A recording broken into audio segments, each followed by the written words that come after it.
Hello, people of the world watching car reviews on the internet. Welcome to this, the 2024 Nissan Versa SR.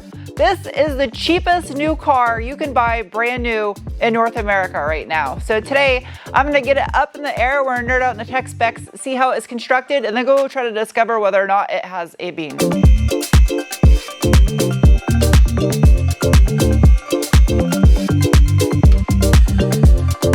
Cute Nissan Versa. And just in case you run across a stuck D11 dozer, they give you this massive tow hook right here to yeet it out of the mud. Look at the muffler, little pea shooter on this thing. Nissan it's got a calsonic muffler. Evap canister or cheese grater?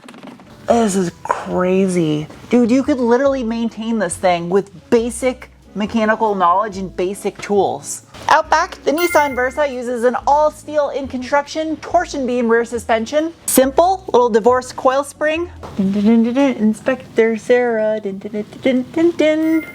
Nissan in-house twin tube dampers. The N18 generation Versa is built on Nissan's V platform, and this top spec SR model weighs in at 2,729 pounds, with the base S manual transmission version only weighing 2,599 pounds and having a 60-40 front to rear weight distribution. No need to worry about cheap hairy cardboard or plastic that you can lose because it's just rubber undercoated unibody right here.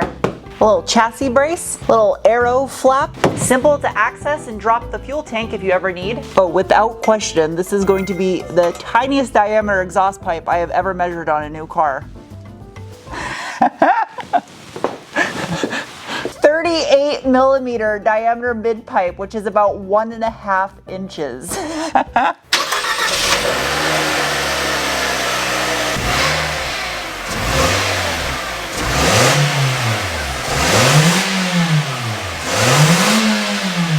As far as the transmission goes, there are two options available with the Nissan Versa. You can actually get this with a Nissan-made in-house 5-speed manual transmission, or this SR model is equipped with the Jetco CVT7. It is the JF020E wide range to be exact, with a ratio coverage of 8.7 and has a maximum torque input of 200 Newton meters, which is 148 pound-feet, as well as it incorporates an auxiliary gearbox. The CVT equipped cars have a final drive ratio of 3.754. However, the manual transmission ones have a much closer ratio of 4.214, and that matters in a car with minimal beanage, makes it feel a little bit snappier. And you should always have snappy, fresh beans. That's how you know they're good. Up front, the Nissan Versa uses an all-steel in construction independent front suspension. A little cast iron knuckle, again with a set of those Nissan branded twin tube dampers up front. As far as the front anti-sway bar goes, it measures in at approximately cute 21 millimeters. Adorable. As far as maintenance goes, your oil filter's right there, drain plug for the engine oil, CVT pans right here. You see a steering rack, super easy to get to. So simple to work on this car. Well, I got that nice braided anti-chafe wrap on all the coolant lines. It lacks any form of under engine cover, but you do get a sweet little flap right there. It's time for the braking test. No one behind me. Ready? Oh, jeez. You know what?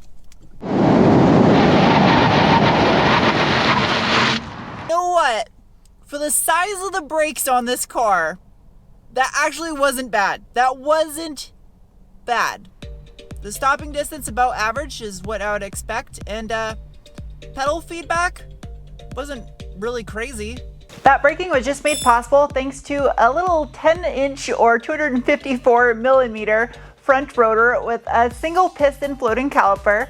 The wheels, they are a 17 by 6.5 with a positive 55 millimeter offset, wrapped in a 205/50 17-inch Continental Conti Pro Contact tire. If you drop to the SV model, it comes with a set of 16-inch wheels, and the base S model gets some 15-inch steelies. Plastic inner fender liner. It'd be really easy to do a set of coilovers on this too. Carpeted inner fender liner out back, but the back half is plastic. So about the rear brakes, it's a 203 millimeter or 8-inch drum brake with the same size wheel and tire as you get up front.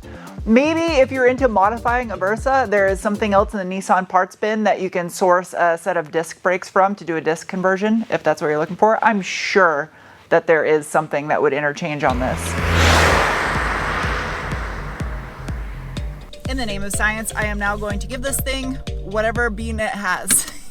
Bull steering assessment. You know, it actually has some bull steering to it. This car has heated seats.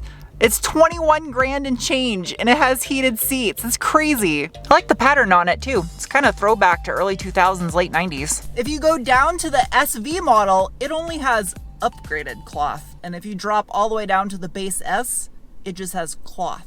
I don't know how you can make cloth get any cheaper. Is it just like thinner? Is it like toilet paper wrapped seats? As far as drive modes go, it hasn't any. I have drive and low. No manual mode. But what you do get next to the steering wheel to the left is a little pocket that you could stick one of those little brownie squares with the nuts on the top. That would melt right in there perfectly. As far as traction control goes, you have to go in the gauge cluster under VDC. You can turn it off. Give this thing a little assistance if it will, and let it eat. Ready? Go. Okay. Go. Fake synthetic shift noises. Go. It's respectable for what it is.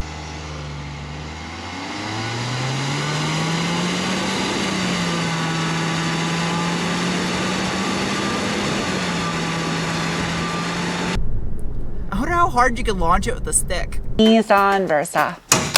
Big pop. So tiny. It's steel though. It gets a pass for not having hood struts. It's cheap.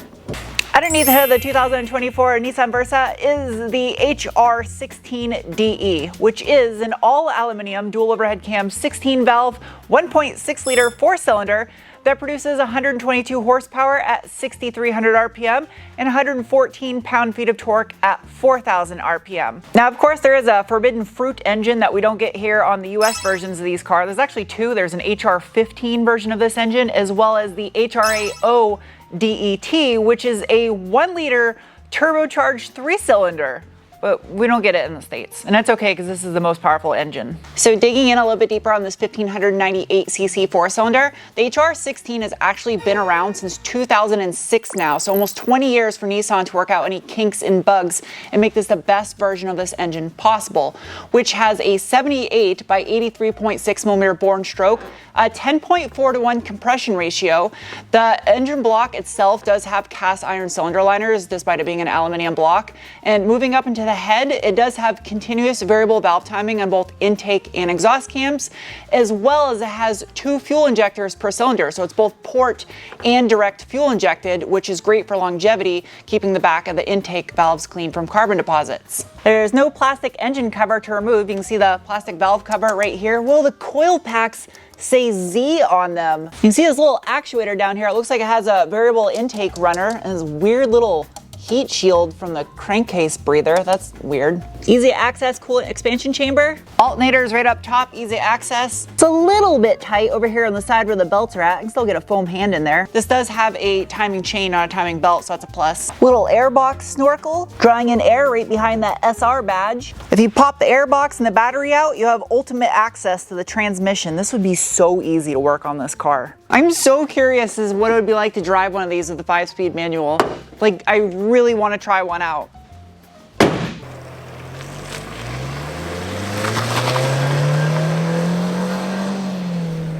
Go, little Versa, go! Go! Go! It just sounds so aggressive. It actually handles a lot better than you think it would.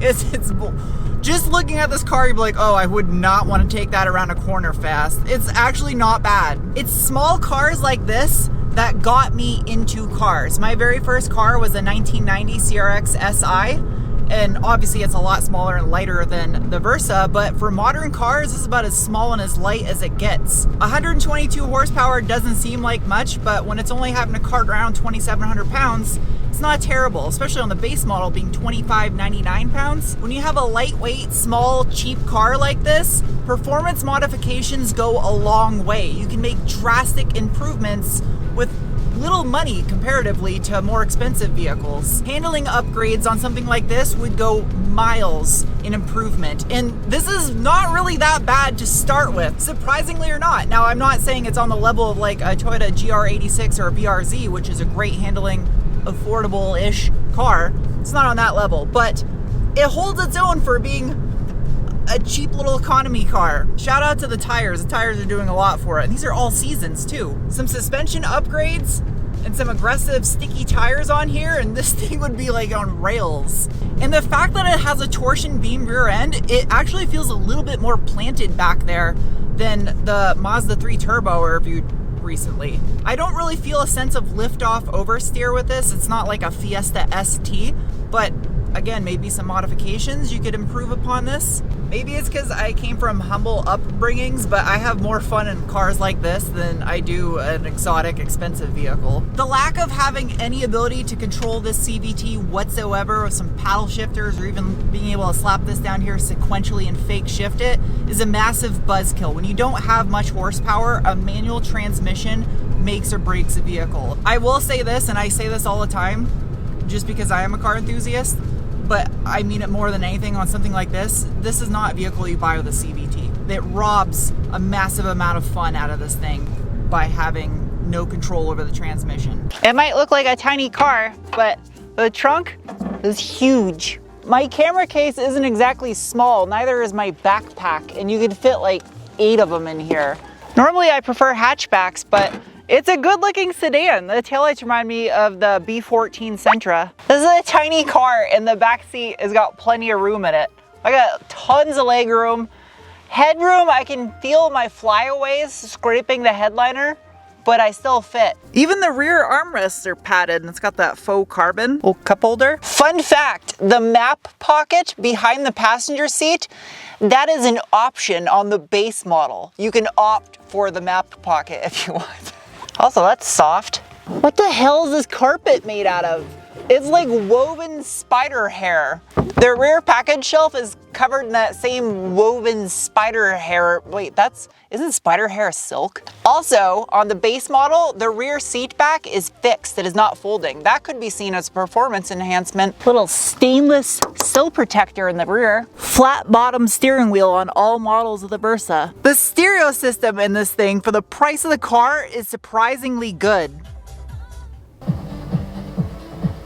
And the buttons have a metallic pearl finish to them that you can see when the sun hits it just right, which you can't right here because I'm not a photographer. Wireless phone charge cubby as well as USB, USB-C, push button start, but there's a weird shape right here to remind you this car starts at 16 grand. It even has radar cruise control. Most importantly, in a little car like this, still got a Rippa e-brake so you can do hood rat shit. Even the dash is stitch leather. This is for as cheap as this car is. They had to save cost somewhere. You gotta bring your own sunglass holder, but you still get a sauce button. The gauge cluster is analog on the side, but you get a little digital screen over here on the left. Okay, if this car can have all this modern safety tech for as cheap as it is, there's no excuse for more expensive cars not to have it. You can scroll through and there's various menus in here. I can't believe it's still at 37 after giving this thing the hot soup. And if you try to hypermile it and eke out the most efficiency, I was seeing over 50 on the highway, which is more than this thing is rated. As a car enthusiast, my biggest complaint for this car though is the fact that they only offer the manual transmission on the base model. Nissan, if you were watching this, which I doubt you are because I'm not that important, people don't buy manual transmissions because they're poor. They buy them because they enjoy driving. So it makes no sense to only offer it on the base model. You need to offer it on the top SR trim spec as well. The fuel economy on this thing is incredible. You can drive it like you hate it and still average in the low 30 mile per gallon range. And if you try to hypermile it and eke out the most efficiency, I was seeing over 50 on the highway, which is more than this thing is rated. If you're watching this video from outside of North America, this car might be known as the Almera, the Sunny, the Tita. It's got 2 eyes and it confuses me. Anyway, here in the States, it's called the Versa, and it's one of 2 tiny cars we have left on sale in this country. This and the Mitsubishi Mirage, which is probably not long for this world. And it's unfortunate that we only have those two choices now, because just 10 years ago, there was tons of little compact cars that you could choose from. The second generation of this car, from about 2012 to 2017 in the States, it was averaging 100,000 plus sales a year. In 2015, it was almost 150,000. And in the past couple years, it's been drastically less. And I don't think it's because people don't like small cars. I think it's because our economy is so f***ed that nothing makes sense anymore. I think a lot of it has to do with psychology and people thinking that they have to impress other people, so they end up taking a loan at 17% interest rate on a 20-year-old BMW with 150,000 miles on it, and they can't afford the maintenance, and they just want to show off to other people that they're driving a BMW and don't want to be humble and drive something like this car that you could realistically buy brand new and take care of for 15 to 20 years, and it will last you because it's super simple and it's not hard to work on something like this. To this day, the most fun vehicle I have ever driven in my entire life was a Peugeot 106. And I know people are going, what? And by American standards, it's grossly underpowered. You're lucky if it does 0 to 60 in less than half a minute. But it was still enormously fun to chuck around corners and made a good economy car to just drive around in. I bet the vast majority of you watching at one point in time in your life have a story that you can share about driving a cheap little economical car and having fun in it. At one point in time, whether you're a kid and you crammed 20 people into it, or drag raced something 3 times as powerful and the person screwed up driving and you ended up winning. It's just, small cars are fun.